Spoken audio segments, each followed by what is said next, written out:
CM Dhami ने चुनाव में की 90 जनसभा, कहा केंद्रीय नेतृत्व में भी दिया उत्तराखंड की जनता को पूरा सम्मान, लेकिन कांग्रेस नेताओं ने बनाई दूरी।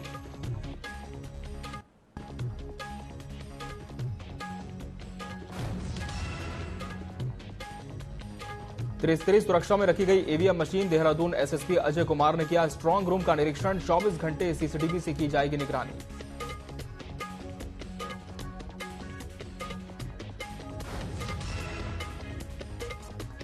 23 अप्रैल को उत्तराखंड आएंगी राष्ट्रपति, ऋषिकेश एम्स के दीक्षांत समारोह में होंगी शामिल, परमार्थ निकेतन में गंगा आरती भी करेंगी।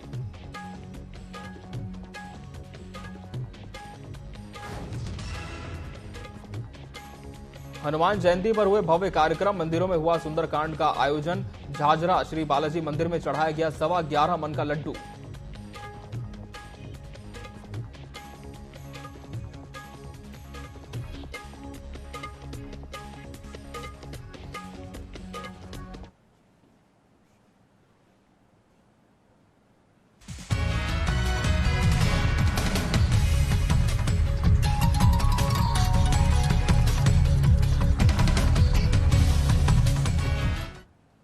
नमस्कार, बहुत स्वागत है आपका न्यूज अपडेट में। मैं हूं आपके साथ अमित शर्मा। शुरुआत करते हैं खबरों की। केदारनाथ धाम में पुनर्निर्माण कार्यों को लेकर प्रशासन लगातार सक्रियता दिखा रहा है।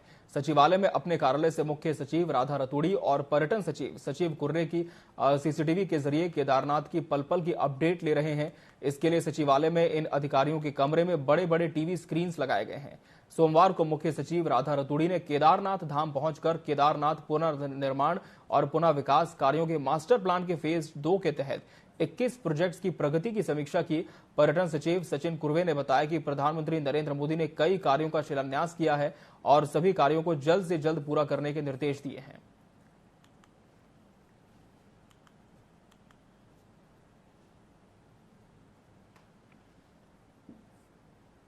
ऑलरेडी आपदा के दृष्टिकोण से जो हमारा आपदा विभाग है उनके द्वारा समय समय पे ड्रिल्स की जाती है और जहां तक यात्रियों की सुविधा के दृष्टिकोण से जो आवश्यक कार्रवाई की जानी है, जो गढ़वाल कमिश्नर और जो 3 जनपद जहां पे 4 धाम अवस्थित है उनके द्वारा की गई है।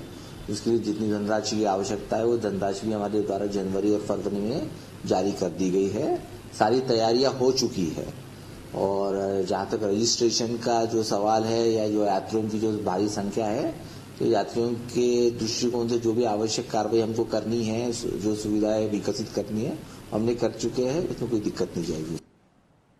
हल्द्वानी में मंगलवार को धूमधाम से हनुमान जयंती मनाई गई। शहर के प्राचीन मंदिरों में सुबह से ही श्रद्धालुओं की कतार लगनी शुरू हो गई। इस दौरान भजन मंडली ने एक से बढ़कर एक भजनों की प्रस्तुति से माहौल भक्तिमय कर दिया। मंदिरों में सुबह सुंदरकांड और यज्ञ का आयोजन किया गया। इस दौरान शहर के विभिन्न स्थानों में भंडारे का भी आयोजन हुआ। बड़ी संख्या में पहुंचे श्रद्धालुओं ने प्रसाद ग्रहण किया। देर शाम तक भजन कीर्तन और भंडारे का आयोजन चलता रहा। इस बीच शहर के नेताओं ने भी मंदिर पहुंचकर शीश नवाया और भक्तों को प्रसाद का वितरण किया।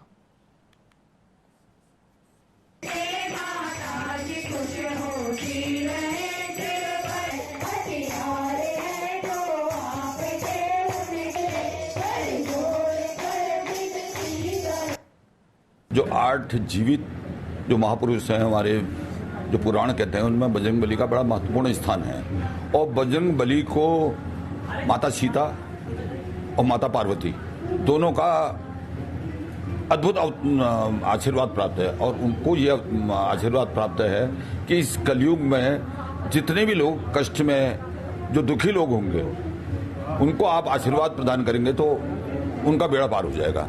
तो इसलिए हम विगत 16 वर्षों से ये हनुमान जन्मोत्सव मना रहे हैं और जितनी हमारी श्रद्धा हो सकती है, जितनी हमारी कुव्वत है, जितनी हमारी ताकत है, हम उस हिसाब से इस प्रोग्राम को भव्य से भव्य बनाने की कोशिश करते हैं।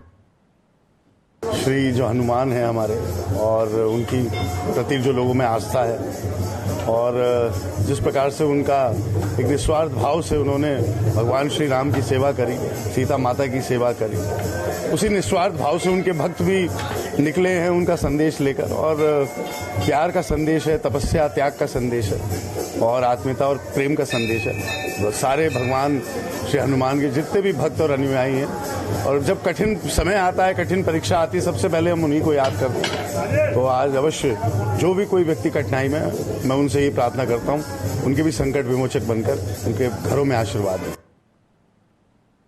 सबसे पहले तो आप सभी को हनुमान जयंती की ढेर सारी शुभकामनाएं देना चाहूँगी। और आज यहीं पर हमने एक छोटा सा यहाँ पर भंडारा कर रखा है और सभी को हनुमान जयंती की बधाई देने के लिए यहाँ पर जैसे हनुमान जी को बोलते हैं कि उनको मीठा हमेशा चढ़ता है, तो उन्हीं की पसंद का आज यहाँ पर हलवा और केले हमने यहाँ पर सभी जनता को बांटने के लिए यहाँ पर व्यवस्था करवाई है। आज कलयुग के टाइम में हनुमान जी ही सर्वश्रेष्ठ हैं। साक्षात हनुमान जी है। हनुमान जी अब जीवित आत्मा में है, इसलिए हनुमान जी का जन्मोत्सव मनाया जाता है। इस दिन को हम बहुत भव्य तरीके से मनाया जाता है। यहाँ पर रूपनगर में जो बालाजी का दरबार है वहाँ पर बहुत अच्छा रात को जागरण वगैरह होगा और पूरा भंडारा वगैरह सब किया जाता है। चारधाम यात्रा के दौरान ट्रैफिक नियमों का पालन कराने के लिए आरटीओ ने स्पेशल टीम का गठन किया है, जो आरटीओ के बनाए गए चेक पॉइंट्स में संयुक्त रूप से चेकिंग करेगी। कमर्शियल गाड़ियों के ग्रीन कार्ड, फिटनेस कार्ड समेत सभी दस्तावेजों की चेकिंग की जाएगी। अगर कोई व्यक्ति यात्रियों की कमर्शियल गाड़ी के नंबर प्लेट के बदले प्राइवेट गाड़ी के नंबर प्लेट में चारधाम यात्रा करेगा तो उस पर कड़ी कार्रवाई होगी। पीली प्लेट की गाड़ियां हैं जो कमर्शियल व्हीकल में है, उसी में यात्रा करते हैं। और अगर कोई व्यक्ति स्वयं यात्रा कर रहा है तो अपने प्राइवेट गाड़ी से जा सकता है, उसको कोई दिक्कत नहीं है। इसके लिए हमारे यहाँ इन्फोर्समेंट टीमें बनी हुई हैं। हम लोग हर जगह चेक करते हैं, खासकर जो चेक पोस्ट हमारी हो उस पर हम लोग गाड़ी को रोकते हैं, उसको देखते हैं कि उसमें कहीं किसी ढंग की कोई विसंगति तो नहीं है, किसी पर जो शर्तें हैं उसका कोई उल्लंघन तो नहीं किया जा रहा है, गाड़ी बगैर परमिट तो नहीं है, फिटनेस कहीं गाड़ी खत्म तो नहीं है, गाड़ी में ज़्यादा लोग तो नहीं बैठे हुए हैं। इन सब बातों का हम लोग ध्यान रखते हैं। उत्तराखंड के चंपावत में कार अनियंत्रित होकर पहाड़ी से टकरा गई, जहां इस हादसे में कार के अगले हिस्से के परखच्चे उड़ गए। हालांकि एयरबैग खुलने से शिक्षक राजेंद्र गिरी की जान बच गई। उन्हें सिर्फ मामूली चोटें आई हैं, जिनका अस्पताल में प्राथमिक उपचार कर घर भेज दिया गया है। लोगों का कहना है कि मानेश्वर बाबा की कृपा से इतनी बड़ी दुर्घटना में शिक्षक की जान बच गई। टक्कर इतनी जोरदार थी कि कार का अगला पहिया और एक्सेल टूटकर सड़क पर जा गिरा था।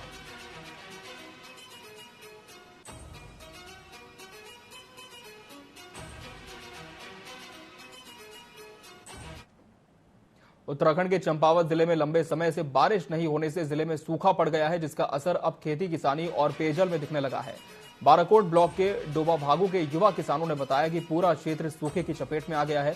लंबे समय से बरसात नहीं होने से उनकी फसलें पूरी तरह से सूखने की कगार पर हैं और गेहूं की फसल पूरी तरह से चौपट हो चुकी है, जिसके कारण क्षेत्र के किसानों को काफी आर्थिक नुकसान पहुंचा है, जिसको लेकर किसानों ने सरकार से पानी की समस्या दूर करने और खराब हुई फसलों को लेकर मुआवजा देने की मांग की है।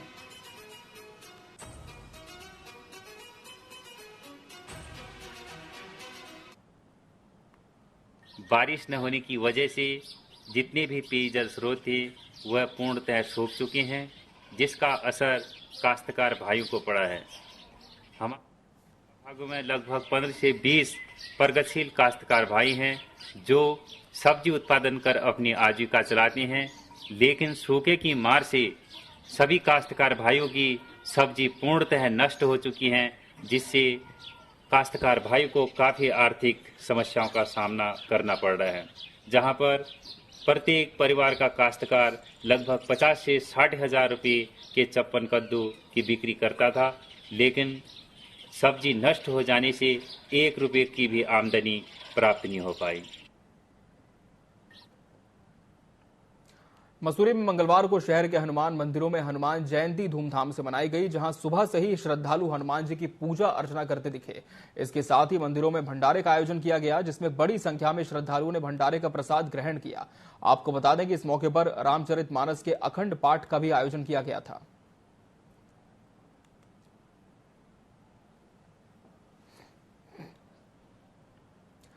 सीवरेज परियोजना के तहत मसूरी के कैमल बैंक रोड में सीवरेज पाइपलाइन डालने का काम पिछले 3 महीनों से जारी है, लेकिन तय समय पर काम पूरा न होने की वजह से लोगों को भारी परेशानियों का सामना करना पड़ रहा है। ऐसे में जिलाधिकारी के निर्देश के बाद एसडीएम दीपक सैनी ने जल निगम के अधिकारियों के साथ सीवरेज परियोजना के तहत चल रहे कामों का निरीक्षण किया और काम में हो रही देरी को लेकर ठेकेदार को जमकर फटकार लगाई। इसके साथ ही उन्होंने ठेकेदार और जल निगम के अधिकारियों को आपस में सामंजस्य बनाकर 15 दिन के अंदर काम पूरा करने और काम की रिपोर्ट देने के निर्देश दिए हैं।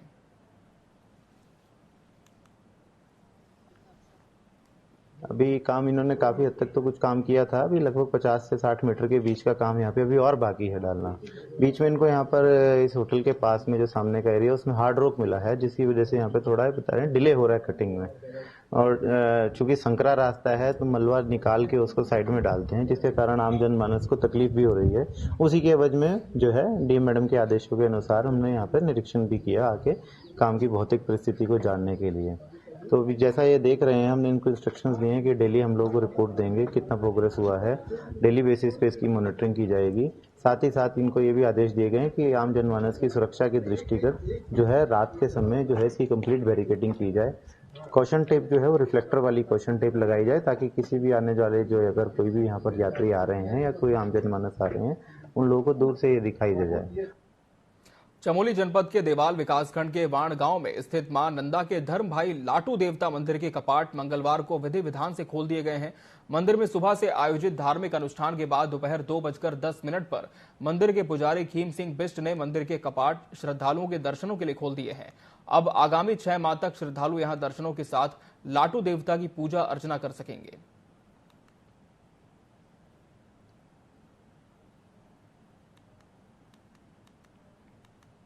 उत्तराखंड के मुख्यमंत्री पुष्कर सिंह धामी का बड़ा बयान सामने आया है। उन्होंने कहा कि वर्ग विशेष के वोट बैंक के लिए किसी भी स्तर तक जाना कांग्रेस की नीति रही है। देश में तुष्टीकरण और परिवारवाद को बढ़ावा देने वाले ऐसे लोगों को भारत की राष्ट्रवादी जनता इस बार के लोकसभा चुनाव में सबक सिखाने को तैयार है। कांग्रेस की सोच हमेशा विभाजन की रही है, विभाजनकारी सोच रही है, तुष्टीकरण की इनकी नीति रही है और देश में 60 सालों के अंदर इन्होंने एक विशेष वोट बैंक की चिंता करी है। और वही आज इनका जो घोषणा पत्र जारी होता है उस घोषणा पत्र में भी, और इनके पहले हमारे देश के प्रधानमंत्री रहे मनमोहन सिंह जी ने भी अपनी वो सोच एक अपने भाषण में देश के सामने रखी थी कि संसाधनों पर, आर्थिक संसाधनों पर जो सबकी मेहनत की कमाई होगी उस पर समानता से पहला अधिकार एक वर्ग विशेष को देने की बात करी। ये निश्चित रूप से इनकी तुष्टीकरण की नीति है, वोट बैंक की राजनीति है, विभाजनकारी नीति है और केवल कांग्रेस का विकास और सबका विनाश वाली नीति है। देश की जनता भली भांति समझ रही है कि देश आज आगे बढ़ गया है, देश आज समान नागरिक संहिता की बात कर रहा है, समान अधिकारों की बात कर रहा है, सबका साथ, सबका विकास, सबका विश्वास और सबके प्रयास की बात कर रहा है और ये देश को फिर से पीछे ले जाना चाहते हैं। इसलिए इस बार देश की जनता मोदी जी के साथ खड़ी है।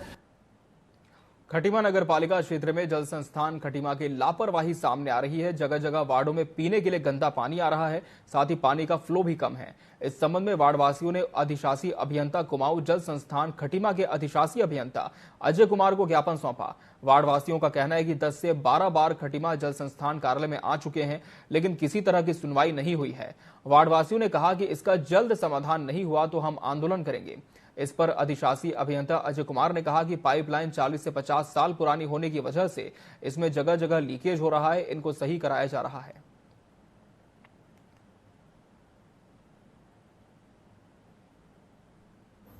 देखिए, जैसे गर्मियों का समय अब नजदीक आ रहा है तो पानी की थोड़ी खपत बढ़ती है, पानी के उत्पादन में फर्क पड़ता है और चूंकि यहाँ जो पेयजल का सिस्टम है वो 40 से 50 साल पुराना है तो लीकेजेस की समस्या है यहाँ पर। इसके अलावा राज्य सरकार के स्तर पर UUSDA जो शहरी विकास विभाग की एजेंसी है तो उसके लिए नया प्रोजेक्ट भी सैंक्शन हो चुका है। तो आने वाले निकट भविष्य में सारा पेयजल सिस्टम दोबारा से स्ट्रेंथन किया जाना है और वर्तमान में जो सिस्टम में कमियां हैं जो ठीक करने की जरूरत है तात्कालिक रूप से, तो उसके लिए विभाग अपनी गर्मियों की कार्य योजना बना चुका है, जिसके लिए एक नंबर भी एस्टैब्लिश करने अभी और बाद में भी हम पब्लिश करेंगे, जिसपे स्थानीय लोग अपनी पेयजल की समस्या रूप से जो है पेयजल आपूर्ति के लिए है। और विगत 1 महीने में मैं कम से कम 10 से 20 बार इस कार्यालय पर आ चुका हूँ। मौखिक तौर पर मैंने यहाँ जो अधिशासी अभियंता बैठते हैं उनको भी और सहायक अभियंता दोनों को इस बात से अवगत कराया था कि बिल्कुल टंकी के कार्यालय के ठीक सामने होने के बाद भी हमारे मोहल्ले में पानी की आपूर्ति नियमित नहीं हो पा रही है। पानी आ रहा है तो गंदा आ रहा है और नियमित तरीके से नहीं आ रहा है और प्रेशर बहुत कम आ रहा है, जिस वजह से लोग मोटर चला रहे हैं, उसके बाद ही पानी नहीं आ रहा है। लेकिन ये जल संस्थान की काहिली है कि वो सड़कों को जगह जगह गड्ढे खोदकर अपने कार्य की स्थिति दिखा रहा है, लेकिन जनता परेशान है। और अभी अप्रैल के सीज़न में ये हाल है तो आगे जो गर्मी का पीक सीजन आएगा मई जून, उस समय तो लग रहा है कि हमें प्यासा ही मार देंगे। गर्मी शुरू होते ही अल्मोड़ा के कई ग्रामीण इलाकों में पानी की कमी शुरू हो गई है। अप्रैल माह में पेयजल स्रोतों का प्रवाह कम हो गया है, इससे ग्रामीण इलाकों में पानी की भारी कमी हो गई है। सुदूर ग्रामीण इलाकों में लोग कई किलोमीटर दूर से सिर पर पानी ढो रहे हैं। जल संस्थान कई इलाकों में सड़क किनारे टैंकर्स के जरिए ग्रामीणों को पानी बांट रहा है। जल संस्थान ने सनियारी, लमगड़ा, कंडरा, डीना पानी, भैंसोड़ा फार्म, पुलिस लाइन, बल्टा के दूरस्थ गांव में टैंकरों से पानी वितरित किया है।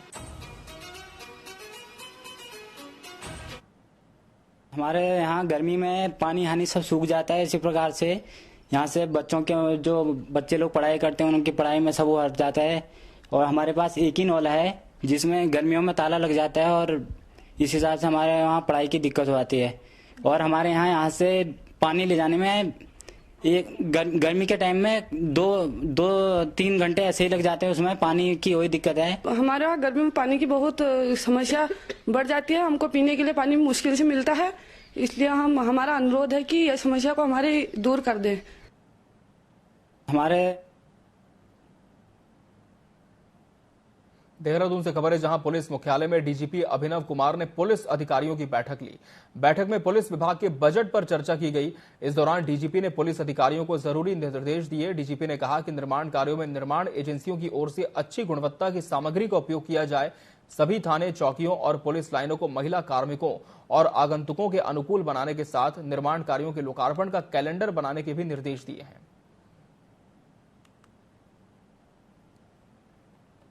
पिथौरागढ़ के बेरीनाग में सड़क हादसा हो गया। मंगलवार सुबह चौकोड़ी में एक स्कूल बस अनियंत्रित होकर खाई में गिर गई। इस हादसे में 2 बच्चे घायल हो गए हैं, जिन्हें इलाज के लिए अस्पताल में भर्ती किया गया है। जानकारी के मुताबिक हिमालय इंटर कॉलेज की बस स्कूली बच्चों को लेकर जा रही थी। तभी रास्ते में रोड पर बिजली की लाइन का तार हटाने के लिए बस चालक बस से बाहर उतरा। बस एकाएक ढलान पर चल पड़ी और खाई में पलटकर चीड़ के पेड़ से जाकर टकरा गई और रुक गई।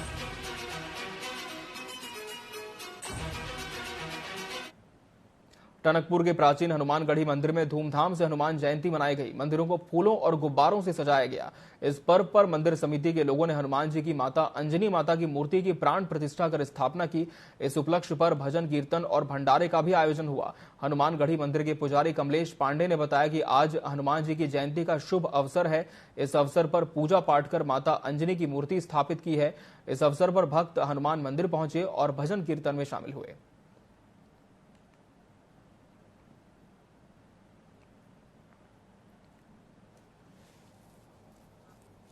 आज के दिन हमारे पवन पुत्र हनुमान जी जन्म लिए थे और इसी हनुमानगढ़ी मंदिर बहुत प्राचीन मंदिर है। हनुमानगढ़ी मंदिर में अंजनी माता आई हुई है, यानी हनुमान जी की माँ। सब लोग नाम सुनते हैं परंतु चेहरे से पहचान नहीं कर पाते हैं। वो अंजनी माता हम जयपुर राजस्थान से लाए हुए हैं। आज का बहुत बड़ा महत्व है, हनुमान जन्मोत्सव इसे कहते हैं। उसी उपलक्ष्य में इस प्राचीन हनुमानगढ़ी मंदिर में हनुमान जन्मोत्सव बहुत ही धूमधाम से मनाया जा रहा है एवं भंडारा आपके सामने हवन एवं अंजनी माता की प्राण प्रतिष्ठा आज 5 दिवसीय चल रही थी, आज संपन्न हुई। लक्सर में एक युवक ने पुलिस चौकी में जहरीला पदार्थ खा लिया। आनन फानन में युवक को अस्पताल में भर्ती कराया गया, जहां उसकी मौत हो गई। बताया जा रहा है कि युवक को एक लड़की को फोन कर परेशान करने के आरोप में कोतवाली की बाजार चौकी पुलिस ने पूछताछ के लिए बुलाया था। पुलिस अधिकारियों का कहना है कि पूछताछ के दौरान उसने टॉयलेट जाने का बहाना बनाया और फिर जहरीला पदार्थ खा लिया। मामले की जांच एसपी देहात को सौंपी गई है। वहीं युवक के परिजनों ने पुलिस पर लापरवाही का आरोप लगाया है। थाना चौकी क्षेत्र में एक कंप्लेंट दी गई थी कि एक व्यक्ति उसको परेशान कर रहा है। एक सामान्य पूछताछ के लिए पुलिस को उसको बुलाया गया था, साथ में उसके परिजन भी साथ ही आए थे। इस बीच जो है वो युवक ने वहाँ पर जहर खाने की कोशिश की थी पूछताछ के बाद में, और उसको तुरंत जो है हॉस्पिटल ले जाया गया। उसके बाद हायर सेंटर से रेफर किया गया। इस बीच उसकी डेथ हो गई हायर सेंटर में। उस पर पूरे प्रकरण की जाँच एसपी ग्रामीण द्वारा की जा रही है।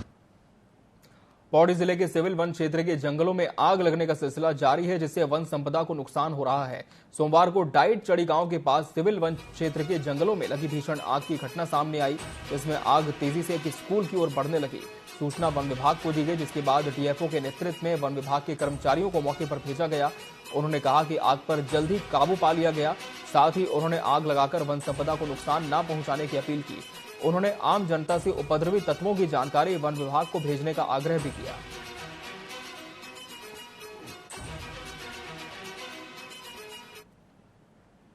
बता रहे हैं जिस जगह की बात, वहां की सूचना मेरे पास जो है पहुंची थी और जैसे ही सूचना पहुंची तो तुरंत वहां पे स्टाफ मौके पे पहुंचा हुआ है और वनाग्नि को नियंत्रित किया जा रहा है और बहुत जल्दी उसको नियंत्रण पा लिया जाएगा। उस पर सभी लोगों को हमने निर्देश, सभी जो हमारे वन क्षेत्र अधिकारी, जो अधीनस्थ स्टाफ है, सभी को इसके बारे में निर्देश दिए गए हैं कि ऐसे लोगों का चिन्हीकरण करते हुए संबंधित के विरुद्ध एफआईआर तुरंत दर्ज कराएंगे इसमें, और जो है वन अधिनियम के तहत भी इसमें कार्रवाई जरूर होगी जैसे ही जो है इसमें कोई पकड़ में आता है।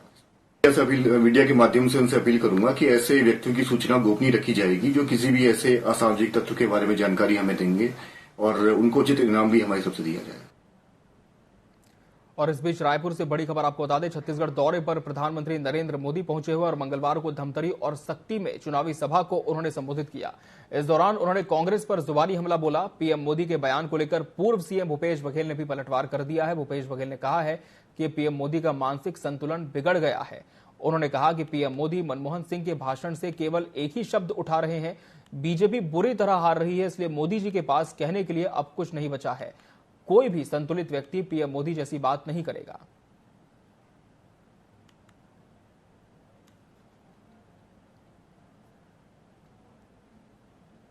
अब ये तो जितने बयान अभी लगातार आ रहे हैं, जिस प्रकार से मैनिफेस्टो आए और उसमें कहा मुस्लिम लीग की तर्ज पे कर रहे हैं और अभी मनमोहन सिंह जी जो बयान है उस पे कर रहे हैं, तो ये तो सीधा सीधा कह सकते हैं कि प्रधानमंत्री जी का मानसिक संतुलन बिगड़ गया है। मोदी जी का मानसिक संतुलन बिगड़ गया है।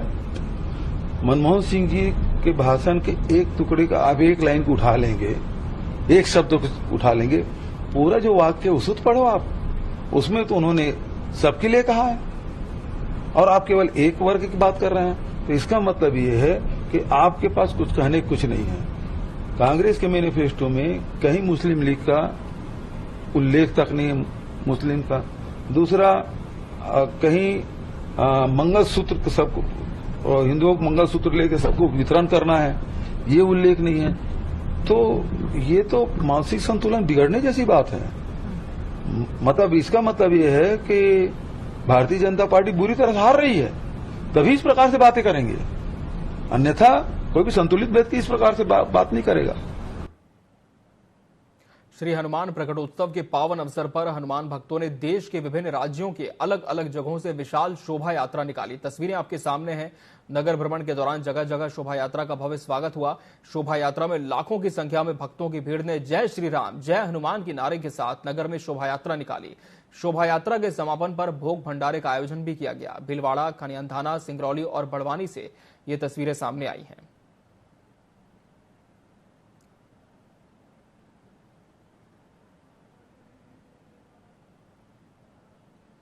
और इसी के साथ न्यूज अपडेट की खबरों में फिलहाल इतना ही। मुझे और मेरी टीम को दीजिए इजाजत। नमस्कार।